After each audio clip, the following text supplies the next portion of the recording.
Thank you, team, for this quick setup. So this panel is a little unorthodox one, considering we are on the art track.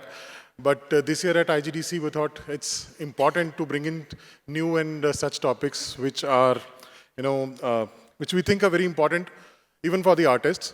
So on this panel, the discussion is going to be around the importance of the social media or being on social media from an artist point of view or an indie team or an art company's point of view.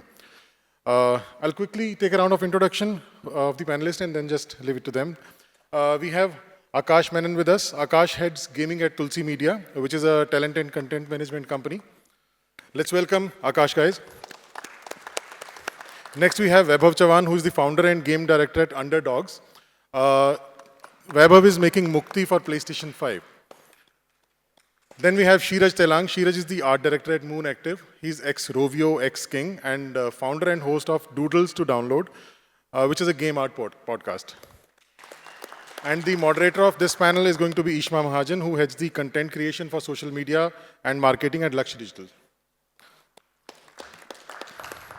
All right, guys. Hello, everyone. Hi, guys. So before we begin here, I actually kind of wanted to get a sense of who are we actually speaking to today. So how many of the people here are actually game artists or aspiring artists who want to work in the gaming industry? If I could get a show of hands. Okay, awesome. The next question is, how many of you are on social media? And not just from a personal account point of view, but you're, kind of maybe already building a personal brand for yourself online. Okay, that's great. Okay, great. So before we begin this, I actually want to start with all three of you. What, according to you, is the most significant quality a game artist should have to succeed in this industry? In general, I'm not talking from social media's point of view. So, as the name goes, game artists are artists by profile, but there's a bit of difference between more other art forms, like for example, a musician or like a singer and all. It's also a commercial industry, and you have to work as a collaborator. So in that case, having, of course, the foundation and aesthetic knowledge of art, and being able to work for games. But besides this, there's also lots of stuff goes into the production and how you work in the industry, having a sense of business. So there's a bit of like a combination of pretty much everything. And again, if we go more expertise into the functions and the industry that you want to work for, the skills are a bit more different. But altogether, I would say a combination of someone who can understand how to do production and art, but also be a great team player would be my two things for the game artist. Great. Yeah, I think just to add to that, like everything that Kshiraj just mentioned, but usually we've observed that artists are not really connected to the other departments of the company. They love the art. They work in isolation, probably creating that beautiful piece of art. But it's very important for them to understand the business side of it. Having some knowledge on the tech side also helps them optimize further, because there are a lot of artists that we know are ready to do everything high res. I'm talking about the 3D stuff, right? They'll go way beyond their limits and put make high quality stuff. But let's say if you have knowledge of the tech side, you'll think about that ultimate output in a very optimized manner also. And it's not just the creative side of it. So I think having knowledge of the other stuff is very much important, which helps the company and at the professional level to themselves also to grow. Yeah, I think having a sense of production pipeline, which these guys covered, is obviously a key. But beyond that, I think you should also kind of know yourself and find your niche. When you're starting off in the industry, you might try a lot of different kinds of art. But people who truly know their niche are people who succeed. Like there are studios that particularly specialize in hair, for example. And they get the most work because that's their specialization. So some kind of a specialization, knowing your niche, I think is pretty important. Great, thanks. I also wanted to open this up to the audience. If anybody would like to add to this, what do you think, is a very significant quality for a game artist to work and succeed in this industry?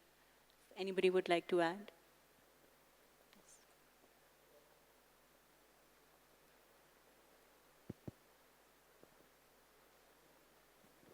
This is Nalin Savara here. I run a company called Dark Sun Technologies, and I worked with a lot of artists over the years. So I think one of the most important qualities is openness. Like there are artists who say, okay, now it's done, I'm going. And you give them more work, and they'll try to polish it to please you rather than understand the perspective that is being told to them, which is often the perspective in terms of what is it that the player will see. So they say that, okay, sir, aapne jo kaha maine kar diya. But it's not just that. We are trying to tell them that, look, we want the player to see this. So somewhat similar to what he said, Vaibhav said earlier, that the artist has to be interested in the other departments because he has to understand where is his final output going to go. Like if Arjun is shooting the arrow, he has to focus on the eye of the fish, not on his hand and on the bow. Just a thought. Okay. Oh, thanks. So I think a few things that have just come up is a good sense of its aesthetics, of course, your creative side. From Vaibhav, I, loved the fact that artists would always love to go beyond. And from you, absolutely, bringing your own self to your art is obviously, a significant aspect of being an artist and just openness in general. So I feel all of the game artists and aspiring artists we have here would have these qualities already, right? And these are some of the qualities which will also help you in building a social media presence online. So with our discussion today, what we're trying to kind of come to is how you can use the qualities that inherently you already possess and how you can use them to kind of, promote yourself as an artist. Yes, for sure. But also, put your work out there in a more efficient manner, reaching more people. So, moving forward with this, you all have been doing this for a while now. I think everybody would love to know what got you to, start putting your work out there. How has it been? Okay, so I think we need to go back on how social media started and evolved and what it has become today. Obviously, the first introduction for us as social media when it started was a platform where we can connect with the people who are not living in our surroundings. Like that's how I got to know about social media, especially in the days of Orkut and all, where you would just have a place where the people that you knew would be connected with you, and you can have a community, you can have discussions, you can have exchange of messages. Eventually, as it progressed further, it started becoming a platform where you can promote yourself, you can develop yourself as a brand, you can reach audience, you can have mass level fan following, and it started to give objectives to people. Like in the beginning, it was just a mean to know each other and be a bit more connected among the people you know. But now there is hunger for, oh, I want to have my art reach so many number of audience and people, I want to be famous, stuff like this. So this is basically the evolution.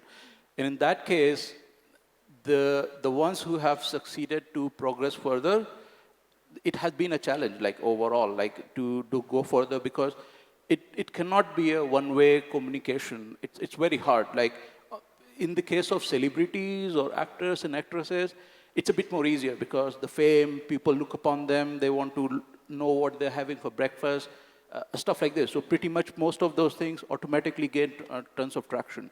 A game artist or a creator, or even not a game artist, like any artist in general, it's more demanding, and it's more difficult for them to come up with the right solutions on how can I have engagement on my content. In those cases, the things that generally work are more like when you are able to offer something to people. You can't just treat those platforms as places where I'm just going to post about my work. Like it's not someone has signed up and paid to come to a hall where you're showing a presentation and people are looking at your work. So you have to think from the perspective of what can I give back to the audience. And giving back is another difficult thing because maybe the audience is already on the same level or even better than you. You are more junior. And in that case, how can you probably give back to someone, right? So in those cases, still demonstrating curiosity, demonstrating hard work, practice, commitment, even showing your processes, that quite helps a lot of artists overall, like not just presenting their work, but also showcasing their stuff and all. And even the enthusiasm. So there's just one thing I would add here because I'm kind of making it a cocktail. But when we talk about game artists, there are stuff related to your passion for the industry, your sense of how to work in this industry. There's lots of there's a geekness in the people.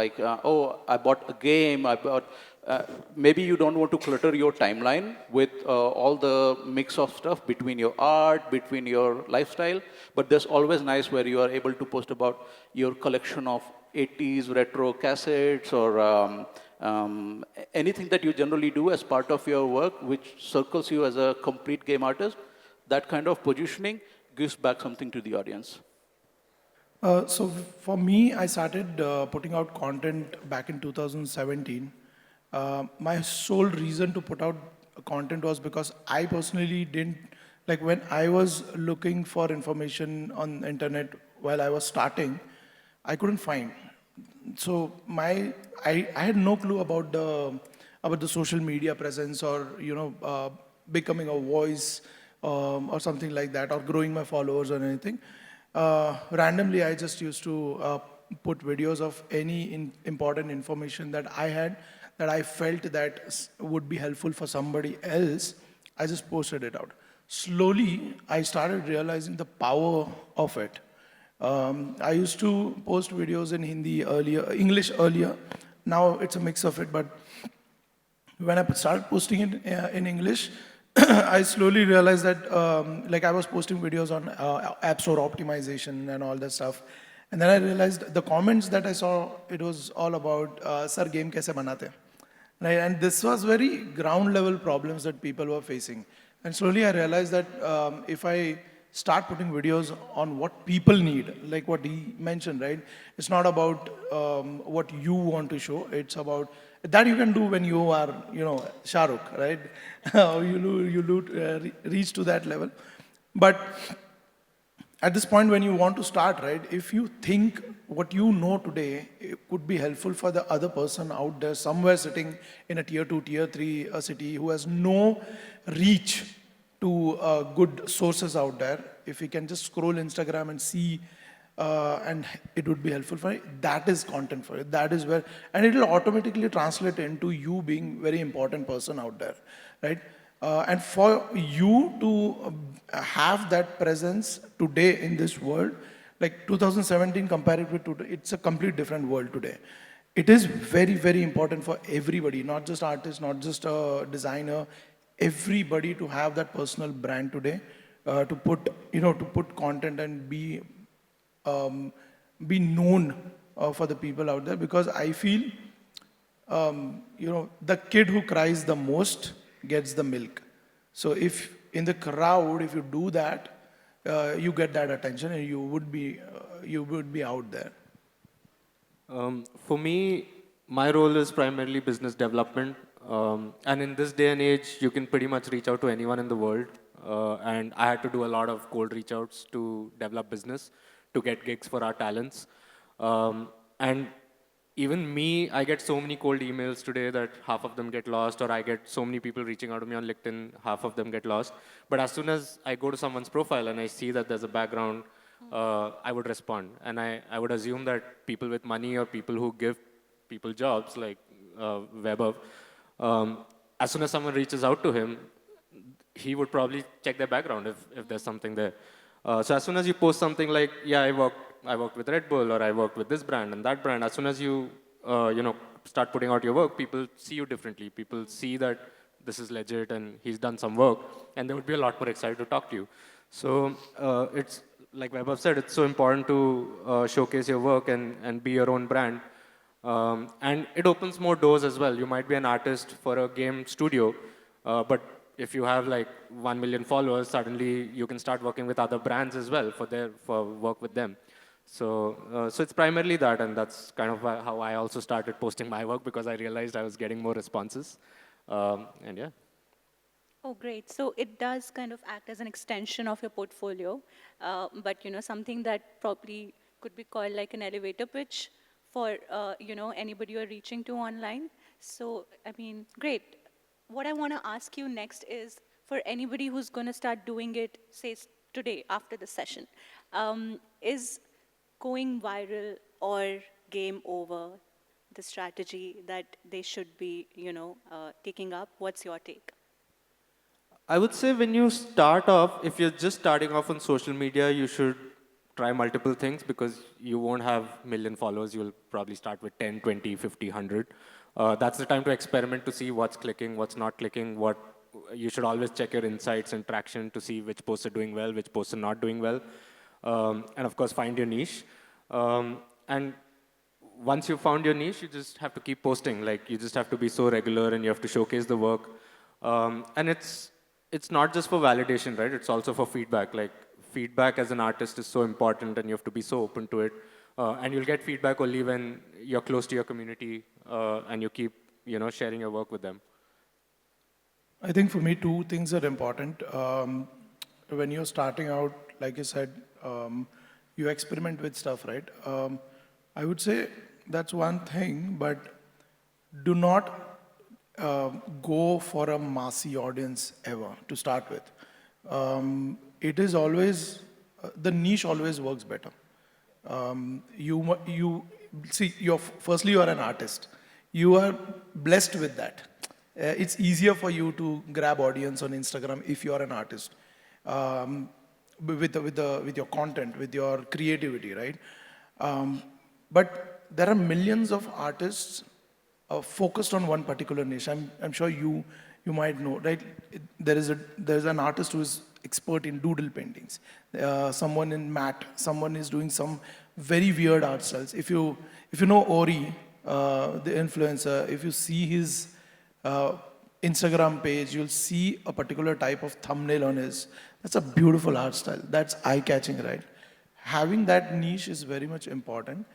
And second, I think is you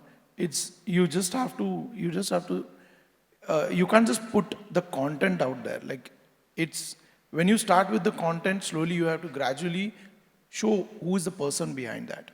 When that person comes out, a lot of people start relating to that person. So I think if you start with content and then slowly integrate yourself into that content. About the go viral or game over question, I think this is two different, very extremes, and there's neither this, like you need to really be go viral, or it's a game over for you, because there can be lots of middle spaces where people can exist.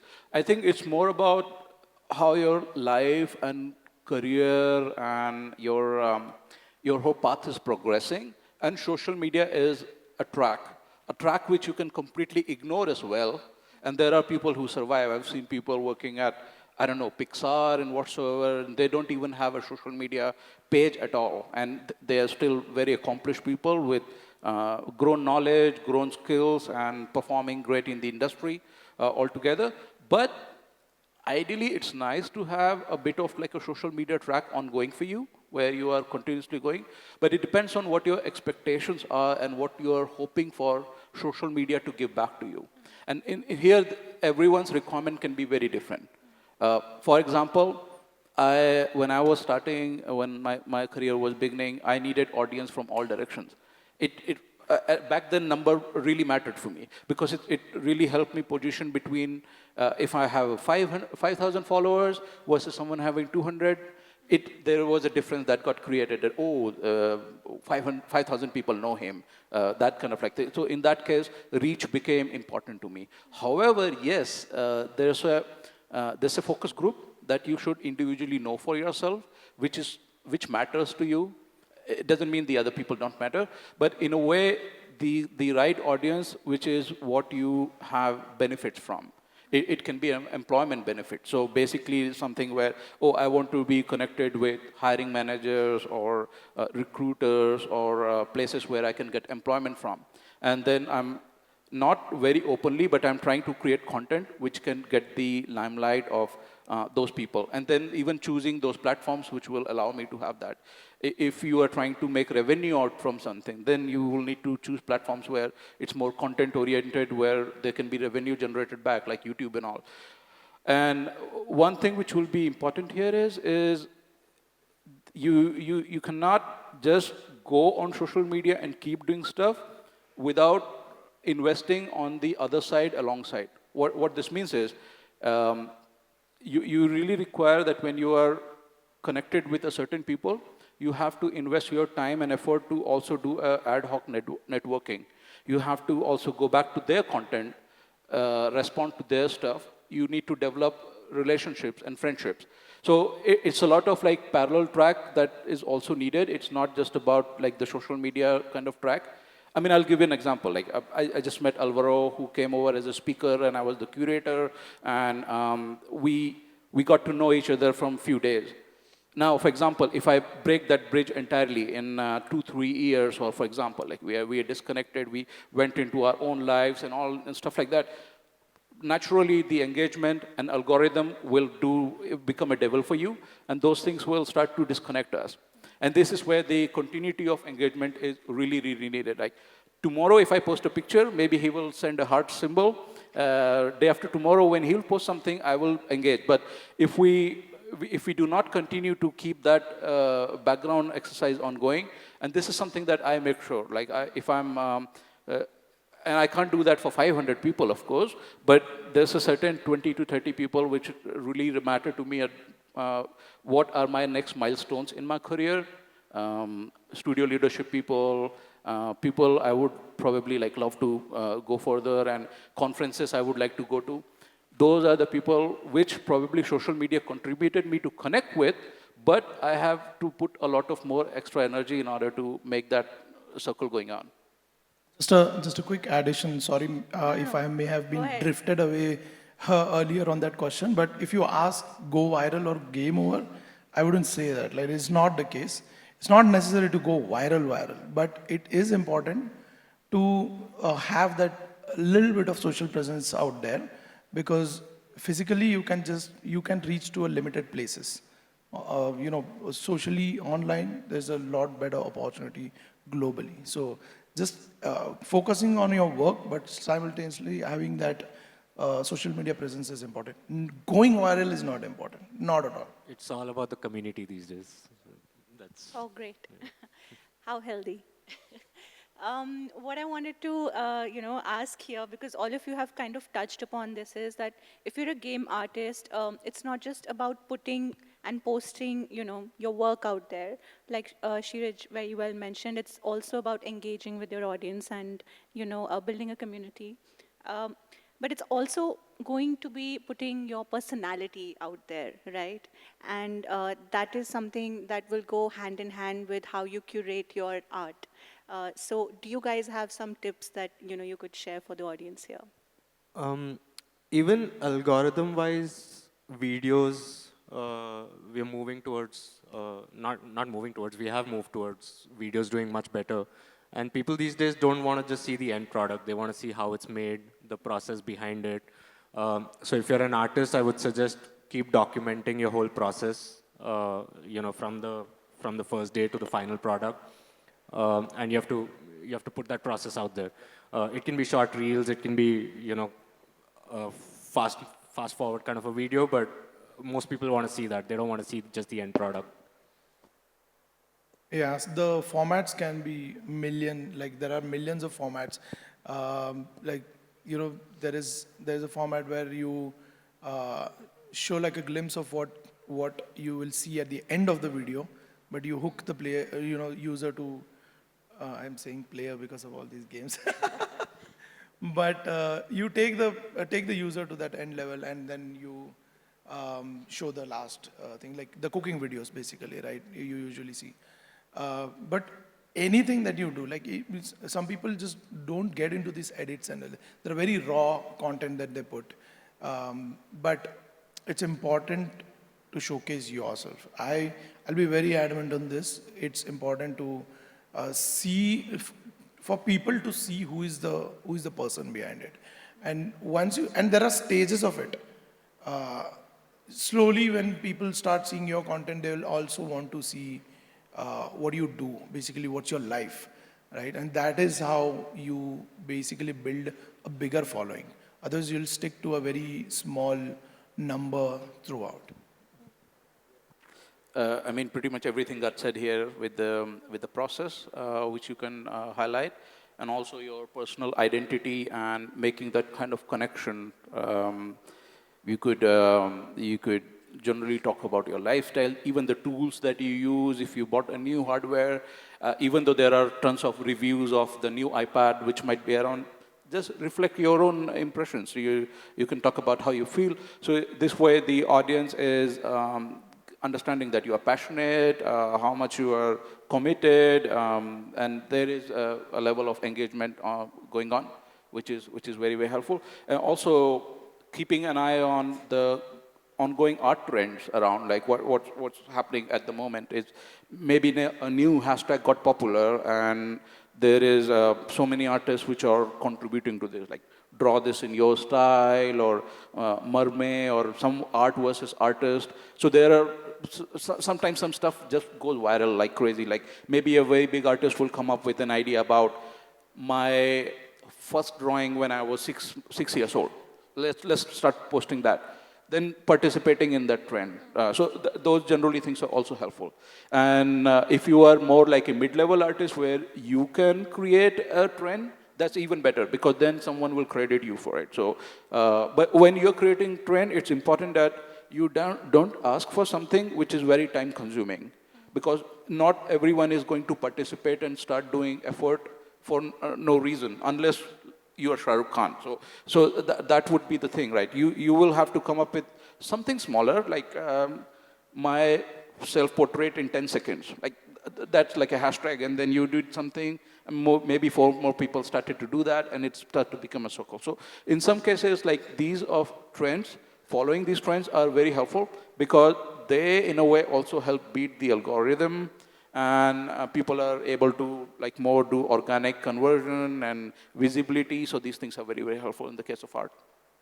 Yeah, great. Actually, when it comes to creating trends, that's interesting, because when you are going to start a trend, you kind of have to remember all the people that you're going to ask to do or follow your trend are people just like you. So I feel, do you have anything you could specifically add about if somebody here who's not a mid-level or a big-level artist can, create content towards starting a trend where they can engage more and more people like them?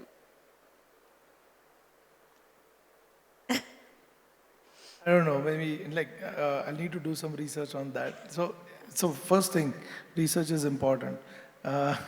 You can't just go and do, because the algorithm keeps on changing. Like there are phases of, look, initially there were posts that used to work. I'm talking specifically about Instagram. There are posts that used to work. Now they don't work that much. There are reels that work. It's a short format content that is working. YouTube has always been like a original thing, long, short, it doesn't matter, it still works if it's providing value to the people. But if you're a very new, starting out new, I think if you want to grab those eyeballs, right, it's basically follow someone who is already doing really well.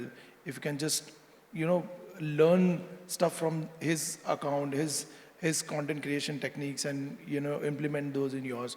Or even repost or, collaborate in terms of not like an invite, collaborate kind of a thing, but something similar to that, and then tag. See, usually when you do all those hashtags and tag people in your thing, right, in your work, people take notice.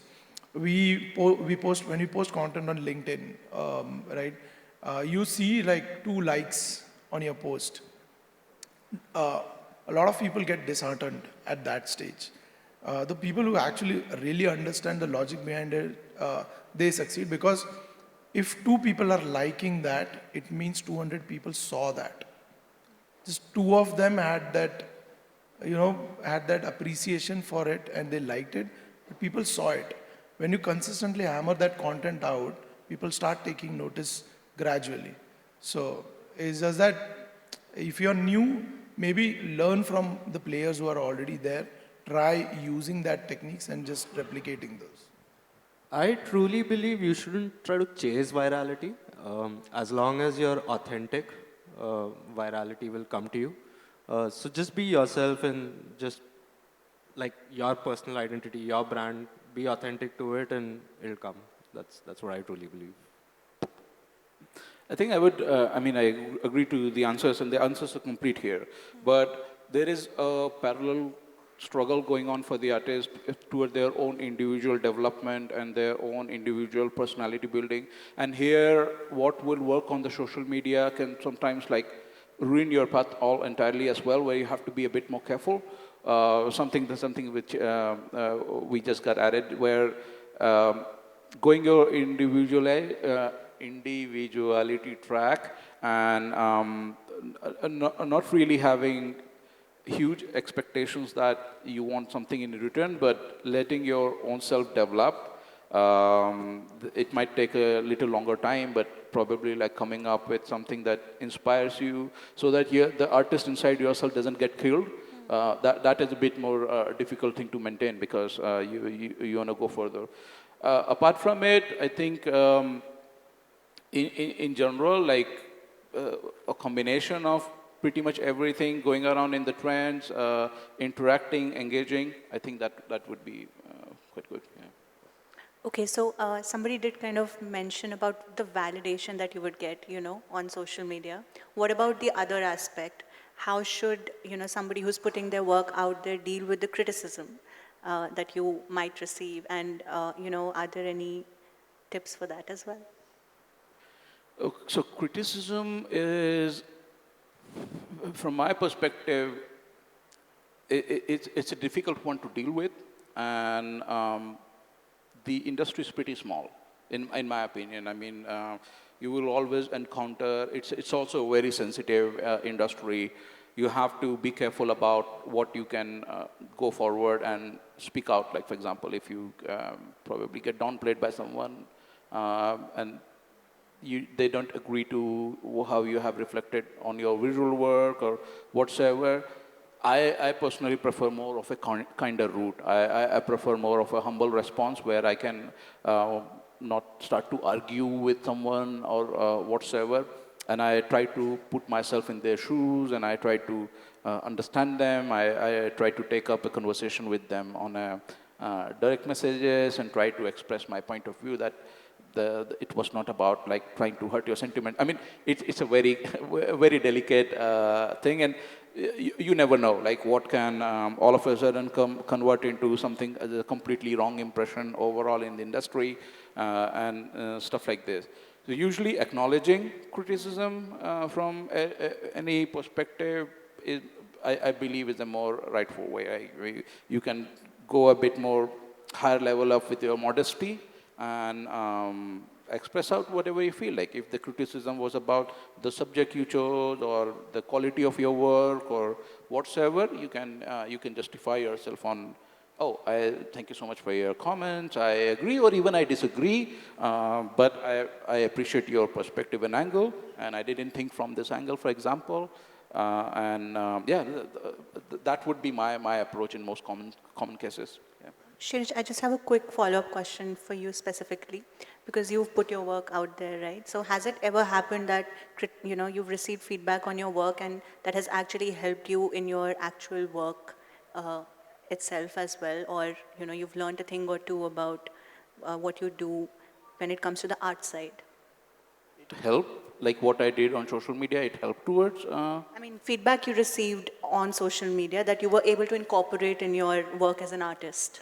Oh yeah, I mean, in so many ways. I mean, there might not even be a direct example I can think of. I think feedback coming from social media, it's a very unbiased feedback and very genuine and honest comment. It's not from friend circle who will hesitate to say something out. I think it's a very pure feedback in most cases, and those criticisms are in fact even more helpful from your point of view. Like, I believe there have been moments where I went very line work on my approach, and I went very stylized, and I got comment from people about, hey, I don't see the connection from, and then it was helpful for me to, oh, okay, so I need to circle back, I need to probably like organize my content in this way so that I can make my audience more happy. So these things I believe have been, like I don't have any very, like I'm at least not able to remember something right now, but yes, I can say that those feedbacks are generally very, very pure. I think in an ideal world, obviously you receive constructive criticism, which obviously you would incorporate if it comes from genuine sources and it's constructive for your work. But you know, social media is full of these people who have not done anything in their life and will just be like, your work sucks, and I'll be like, tu karke dikha de yaar. But I think you have to be able to filter constructive criticism from just people being mean.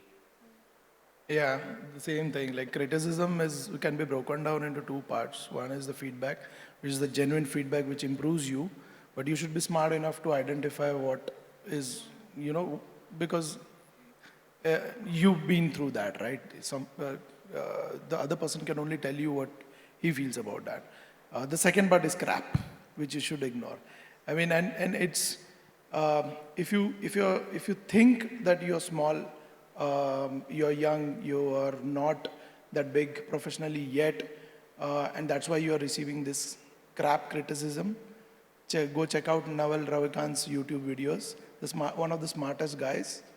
The comments below his videos will also be crap. Like you grow as much as you can. The crap criticism on social media will keep on coming. So you need to be smart to filter out क्या सुनना है क्या नहीं सुनना है क्या सुन के क्या implement करना है. Great. So I also understand that gaming industry in general is a very visual space, right? And social media, again, is very visual. So how do you think, artists can use their visual aesthetics or their visual creative sense that they apply every day in their work to building good content for social media? You mean more on the technical aesthetic side, like reflection Both. of those? Yeah. Okay. Well, in a long run, I think it really helps if you are, because then if you suddenly went viral, it wouldn't feel like you were a one-time wonder. Like even if we go outside of the visual illustration space, there are content creators who have made songs and whatnot, and they have been one-time wonder. Suddenly, their clips were getting popular all of a sudden, but the next content that they created never had the same audience, even though they got followers and all, right? Like lots of TikTokers and those people. It applies the same way in the art sense as well. Like if you have the right foundation in art, then you are more consistent throughout your work. It's not that suddenly there was an engagement and so many people appreciated your work, but in continuity you are not able to build and remain with that audience in the long term. So in those cases, aesthetics are important. But it's not that, again, going back to the thing, like you should not put lots of rules on your content that, oh, I have to satisfy. Just do for your fun as well. It's a space where you just want to be free. Like it's not that it's like a job interview that you're doing to the audience around. And in that case, there are so many people who sometimes just do doodles that you can clearly see that she or he was just having fun. Like it clearly, from the visual work, it's not like, oh my God, I have to create a portfolio piece which I'm going to show it to a job interview next. So in those cases, breaking rules and playing around, messing around, it sparks a bit of, when you're scrolling through the feed, there is a bit more, oh wow, there's a wildness going on here. And that way as well, some audience can engage and come and connect with you. Oh, great. So I actually want to, last question I have here, is that I feel the gaming industry in general does have a preconceived notion, or at least it did, a while ago, in general in the society in India. So all of those people who want to be content creators, maybe artists, indie developers, and, do you think this preconceived notion can work against them? And if it can, how do you think they can tackle this? Sorry, what is the preconceived notion? The preconceived notion could be that, people see gaming a certain way. Maybe, career in gaming might not be something that everybody might know about. So I'm talking about overall So, society. yeah. So I come, like my company is from the traditional media industry, media and entertainment. We do a lot of films and series, and I look into the gaming aspect, which is new for the company. My pitch to most parents starts with one line: the gaming industry is bigger than movies and music combined worldwide. Like I just start there, and everyone just takes it seriously. But I think it's changing now. Like parents also realize that you see all these influencers earning a lot of money. You see a lot of gamers, esports players, artists. All of them are doing pretty well. So there are a lot of these examples out there for you to always show. People who are discouraging you from entering the industry. In particular, with artists, I think because of the visual aspect of it, it naturally tends to do well on social media. So there's definitely a natural fit there to become big online. But yeah, those are the key points that I usually tell people. No, at this point, I don't feel like I don't 100% agree to this. The world has moved to a stage where people are taking gaming as a serious career. I don't think, because I speak to a lot of kids on YouTube, right? Subscribe to my channel. So I meet a lot, like I speak to a lot of kids, right? So the way their parents are now handling this whole thing is commendable, because our parents they didn't understand, and it was not the right time, right? Now, more than kids, parents approach us, to get that right direction for kids to get into the gaming industry. So the world has moved on. I don't think, and with all these things happening, IGDC, it's there, it's out there, and people are very excited to get in in the industry now. I think they summed up pretty much. Great. That's kind of the answer I was hoping I would get. If I mean the extra addition, if you guys want to convince anyone, we speak to, for example, Kshiraj Films, Red Chilies. These guys ask me how to get into gaming, so Oh. that's I think a big validation there. Oh, great. That's great for all of us. I just wanted to, kind of end this with like a very fun, small section. If you can, quickly do that. It's open to the audience as well. I would love for you guys to also engage in this. So, guys, a social media rule you love to hate, or a trend, something about social media you love to hate. For me, the comment section, if there was something that just eliminated this negative comment section, I would be happy. I hate about the fact that you have to look good. There's always this kind of like thing. I mean, look good doesn't mean that you can't be bad and you are bad and you are not able to express out. The look good means that you always have very high benchmarks for yourself, and you are constantly pressurizing on yourself that you have to look up good and not be in the phase of development. People can be brutal. Sometimes you can have missteps with the art that you are exploring, the things, and then in that case, trying to worry about so many aspects, it makes it a bit more harder. So in that case, I believe that slowly and steadily, like when people grow further, they improve, they go further, but the pressure of performing, I think that the kind of notion in social media more commonly, and I prefer that. I wish that was not the realm. It's not, social media is not responsible for it. It's the way people use it. Yeah. Yeah, something along those lines. I hate the fact that you have to edit and you have to, color everything so well before posting it. If we could just put raw footage of, like we're just talking and we just put it, but no one will watch it, unfortunately. So yeah, just the fact that you have to edit so much and it takes so long just to put out something, right? Vaibhav, I think, has become very efficient in posting so regularly. But yeah, it's something that I'm not a fan of. Tools, AI tools. Anybody in the audience? If anybody would like to add? I'm a student of game dev. I wanted to ask, actually, do dev vlogs help an indie to create that social media presence? They do, they definitely do. A lot of people have done that before, and but it has to be very consistent. A lot of people actually do like two videos of the start of your game, and then they drop it because there is not enough traction on it. But like I said, link use for devlogs specifically. You put it out on any platform, but then bring it on LinkedIn, because that is where your real opportunities would open up. You get 2 likes, but I'm telling you, 200 people see it, and when you consistently hammer it, you'll get good opportunities. The doors that you don't know exists, that will come, those opportunity will come. I mean, I follow Vaibhav Chavan sir on YouTube. He's a great guy. He's the reason I have started game dev. Thank you. Thanks, man.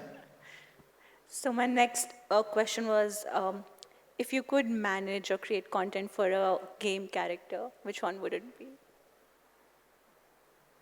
I wish I could have said Arthur Morgan from Red Dead Redemption 2, but his life is too boring. And his only goal was to be a good man. But I would say Nathan Drake is very interesting life, adventure. So good content. I would probably do Lara Croft. She's I pretty would cool. do Brewster from Animal Crossing because I'm a coffee lover and he's a coffee brewer in Animal Crossing game. So. Okay, great. Anybody in the audience would like to kind of share this with us? Okay. While people are, I mean, it was not in the questions, or maybe it was in the question, but I didn't answer something, but I'll at least like say something. Like, one thing which matters a lot is, like, again, stressing on the point about giving back to the industry. I think that's the key. Like, if you are, I have seen the differences in my content. Like, when I'm just maybe self-promoting myself or whatever, versus any smallest thing that I'm giving back. And when you are trying to give back, don't hesitate. It might look like a very common knowledge, like, oh, this is an obvious thing, right? Like, everyone knows about it. But no, it's always benefit people. Even if people know those things, it's always good as a reminder when you see it around, and people engage with that content quite a lot. So in those cases, it's always nicer when you are shuffling and circling, because then when you are promoting yourself, then that content will automatically get engagement. But if you're only promoting yourself and yourself, I mean, I have scars on my body to prove about that. Like, sometimes when I'm going to conferences, and unfortunately they're just so lined up one after the other, and I just have announcement posts that I have to unfortunately make because I want to tell to and the organizers ask me to do that. But if I'm just churning that out content without putting and filling in the gaps about something where I'm giving back to the audience, this is a complete disconnect. And I start to see a great amount of decline from my first announcements to the second one to the third one. So I have to, in between, do these kind of ups and downs. So there is a self-promotion going on, there's a brand building going on, but at the same time, I'm benefiting the audience, I'm giving them the content, the knowledge, and then it creates a nice balance and rhythm. Oh, great. Thank you so much, guys. I think, can we take a question or two from the audience? Yeah, sure. Oh, We have great. a couple of minutes. Is there any question?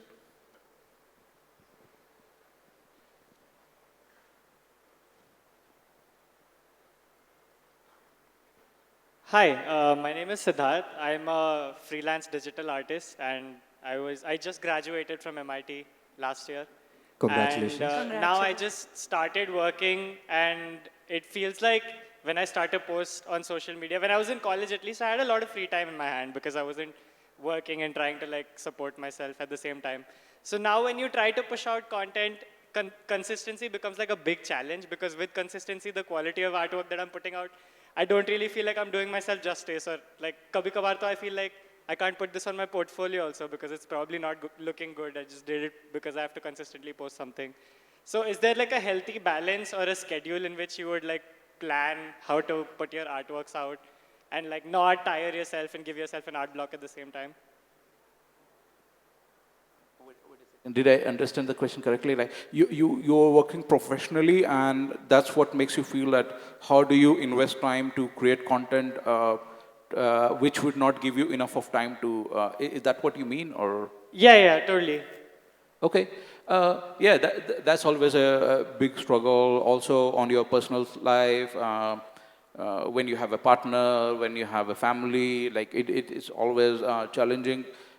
When you have like a new mortgage of home loan going on. So these things always make your path more difficult, but it's not a race. And if you can have any level of consistency to start with, like don't go all of a sudden by being a heavy lifter and in 1 month you are creating huge amount of content and then you suddenly like your energy level has completely gone down and you're absent from the social media for 6-8 months. I would say rather try to be a bit more, okay, one per month, that's also good enough for the beginning. I will invest a couple of weekends, I will create some art, I will post about it, then I will even recycle that a bit by next time showing my process steps, my reflection, combined with my personality and my personal life, the gadget I'm using. So there is some intermission of different flavors coming in your feed overall, and that's good enough, in my opinion. I would also say as you keep doing this, you keep getting more efficient with it. And not everything has to be your work. Sometimes you come across an interesting article related to your work. You just post about that article, like what he mentioned about telling your audience or giving GAN to your audience, right? So sometimes it's those kind of things that gives you a break where you don't have to spend so much time on the post actually. And of course with AI and at least the crafting of the post and stuff, you can pretty much do with AI with a prompt. So there are ways to get more efficient with it. As you become bigger, you can always hire an editor or hire a community manager of sorts who can take care of all these things for you. Which platform do you post on? Mostly Instagram and ArtStation. Okay. That's about it. Okay. So see, basically there are two strategies. One is a machine gun strategy. The other one is a sniper strategy. You don't have to be, machine gun always. There are people who have done sniper strategy where you post one good, great kick-ass content every week. That's more than enough for you to bring in the followers. A lot of people have that energy and time to do that machine gun thing, right? It's not important. But consistency is very much important. And every platform has its own algorithm. Match that. Like if you're talking about Instagram, making use of the features of Instagram will make you big. Like putting those right amount of stories, having that interactions with the audience. Like for example, you do that Q&A on your stories, you'll get great engagement on that. So making use of those features, why would Instagram promote you? Think about that. And then, make that conscious decision. Thank you, sir. Thank you. Any more questions?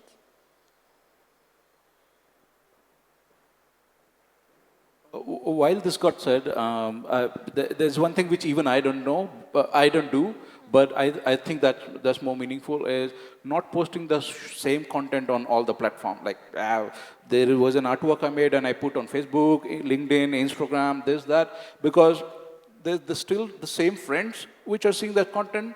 I mean, you didn't loan any money to them that they will like on all those platforms. So in that case, the engagement is going to reduce. Maybe they will like at one place, but they will again see the same content on the other place, and maybe therefore they will not engage. And algorithm will inform that these two. So here there will be a disconnect. In that case, the exact thing what you are saying, use a specific platform for what that platform is best at, and create that kind of content on that. So if you want a bit more interaction, your reflection, your motivational quote, go to Twitter. Go for a couple of 2 or 3 lines, even though the same people are not connected over there, but here you have a bit of different personality. On ArtStation, it's more portfolio focused, projects posted in 2 months or 3 months, different audience. Facebook, more personal, more distant relatives and friends and stuff like this. So LinkedIn, very professional kind of. So here you can kind of diversify yourself and use the best of the platform tools to connect with the right kind of audience and have a 361 instead of one person who has spammed and posted the same content everywhere. Great. I think, thank you, everyone. Yeah, thank you all the panelists and the moderators. So, as I said earlier, since this was a little unorthodox talk on the art track, but I truly hope this helps our audience today. So, thank you guys.